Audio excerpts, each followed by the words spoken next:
Hello humans and welcome back to the Tao Way. Today, as requested, I'm going to go into a tutorial on the backward roll on rings.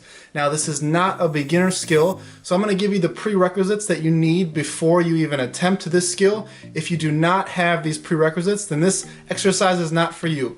Learn the prerequisites, then come back to this video and you can start with the backwards roll.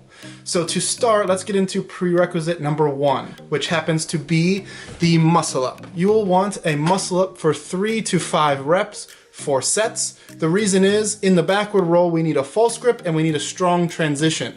So if you have a muscle up, this shows me you're strong in pushing, you're strong in the false grip position, and you're strong in the transition.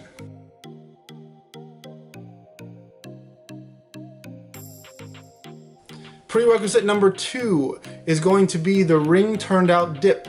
Now the reason I have this one is because in the backward roll you catch the backward roll in that ring turned out dip position. So you'd want 3 to 5 reps again for sets in this position. If you don't build up this way, it's very easy to get into injury. It's very easy to have a lot of problems progressing the backwards roll. So if you have up to 5 reps in this position, you'll be in a very good standing when you go for the backward roll. And prerequisite number 3 actually is not a prerequisite. You don't necessarily need to know how to do this, but I think it's better to go with the forward roll first, then learn the backward roll because it's a bit easier of a transition. The forward roll, I would want 3 to 5 reps here, again for sets with this amount of quality. So I'm controlling that transition period and I'm really getting used to catching the transition without falling out of the ring. All right, now that we have all the prerequisites done, I'm gonna go into how to progress to doing a forward roll. The first thing we're gonna do is foot supported transitions. So you're gonna be doing the backwards roll, but during the transition part, the feet will go on the ground so you can get the overall look of the ring and how to rotate and how to orientate the body. So from here, you're gonna start in a support hold on the ring and you're gonna come down into a dip negative. Once you're in the bottom of the dip, you're going to catch the false grip, bring the knees up, and keep the hips high as you rotate the rings around, turning the rings. Then you're gonna put the feet on the ground and press up, and you should be in the support hold again. So again, support hold, lower down to dip, bring the knees up, transition to false grip, keep the hips high, straighten the legs, touch the legs to the ground, and then push up. So here we want to work for reps and sets in this position to get comfortable with actually catching the false grip and making sure we're in the right position, turning the rings. I would do a few weeks on this before you go to the next progression. So progression number 2 now, we are going to use the band for assistance. So the band that I'm using in this video is an orange band. Honestly, this band does not help me one bit. It is too light. You're gonna need to use a bigger band than this, but this is all I have, and I wanted to show you at least something. So you're gonna put the band between the 2 rings, and you're gonna grab the band between the thumb and the pointer finger so you can keep the band on the ring and on your hand the whole time. The tighter that you have it, the easier this movement's gonna be. The looser you have it, the harder it's gonna be. So you can start with a very tight, very thick band, and then as you progress and get a little bit easier, you can start to loosen the band and maybe even use a lighter band. Now for this, we're gonna do the same thing as the foot supported. So you're gonna come from a support hold, negative dip, into the false grip, and then you're going to give a little bit of a kip up. So you can see I come down, I rotate, kip, and then come to the rings turned out dip position and then push back to support hold.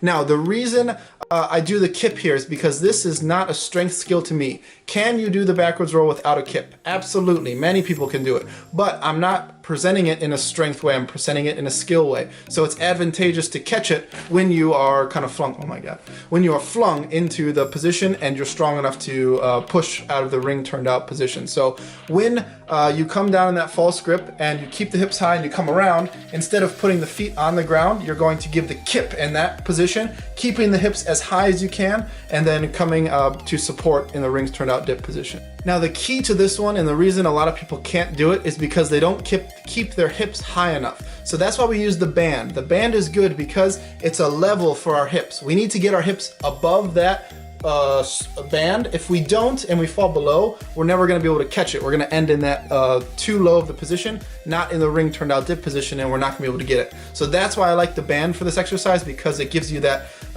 tangible little piece of advice that your hips went high enough. And the kip can be used when you're using the banded exercise. It just needs to be used in the right way at the right time. So once you've built up to 3 to 5 reps for sets in the band, and you've progressed into a looser band or a lighter band, then you can try to do the backwards roll on the ring without a band. The technique is exactly the same. You're going to come down into the negative of the dip. You're going to come into the false grip, keeping the knees up. Then you're going to keep the rings as tight to your body as you can. Keep the legs squeezed together. Don't let them separate. In a couple of my videos, my legs separate. That is just bad technique on my part. Keep the legs together and come around into the rings turned out dip position. Now, I would say if you have a 5x5 rings turned out dip and a 5x5 muscle up and a 5x5 forward roll, learning the backwards roll from progression 1 to the full backwards roll would take you about a month if you're progressing in the right way. So first using that foot support, then putting the band on there, and then finally going into the backwards roll. Now, some people can learn it right away. Some people take longer than that 1 month period, but that's what most of my online students can get, is about a month between those stages once they have the prerequisites all done. And as always, if you guys have any questions whatsoever, please let me know.